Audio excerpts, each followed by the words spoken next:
నమస్కారం. నేను మీ నోముల రమేష్ ఋషి. హేవలంబి నామ సంవత్సర మకర రాశి వారి ఫలితాలు ఈ విధంగా ఉన్నాయి. ఉత్తరాషాఢ నక్షత్రము 2, 3, 4 పాదములు, శ్రవణం 4 పాదములు, ధనిష్ట 1, 2 పాదములు మకర రాశి. ఈ మకర రాశి వారికి ఆదాయము 11, వ్యయము 5, రాజపూజిత 2, అగౌరవం 6.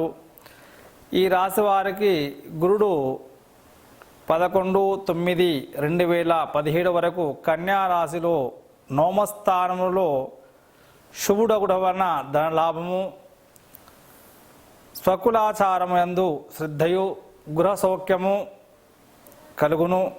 తదాది సంవత్సరాంతము తులారాశిలో దశమస్థానములో అశుభుడగుట వలన ధనధాన్య నష్టములు, వృధా భ్రమణములు, బంధుమిత్రాలతో విరోధములు మొదలగు చెడు ఫలితాలు కలుగును. శని 21 మే 2017 వరకు మరియు 17 నవంబర్ 2017 నుండి సంవత్సరాంతం వరకు ధనస్సులో ద్వాదశ స్థానంలో ఎల్నాటి శని ప్రవేశించటం వలన అపకీర్తియు, మనస్తాపము,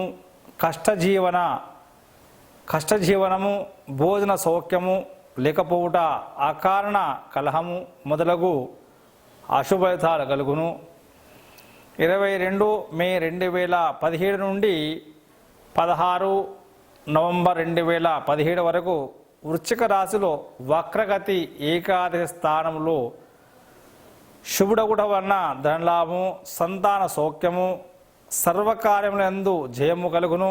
రాహువు 15 ఆగస్టు 2017 వరకు సింహరాశిలో అష్టమ స్థానంలో, తదాది సంవత్సరాంతం కర్కాటక రాశిలో సప్తమ స్థానములోను అశుభుడే అగుట వలన మనోచాంచల్యము, అధికారుల ఆగ్రహమునకు గురి అగుట, కార్యభంగము, శరీర బాధలు, తరచు ప్రయాణములు, ప్రయత్న కార్యభంగము, కృషి మూలకంగా స్వల్ప లాభము, వ్యాధి భయము కలుగును.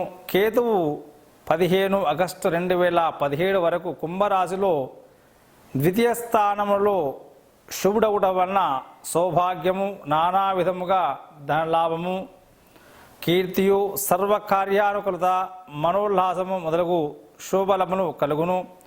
తదాది సంవత్సరాంతము మకర రాశిలో జన్మస్థానంలో ఉండటం వలన కలహము, సదా సంచారము, వ్యాధి భీతియు, విశేష ధనవ్యయము, నానావిధ కష్ట నష్టములు, అధిక శ్రమములు మొదలగు ఫలితాలు మకర రాశి వారికి ఉంటాయి.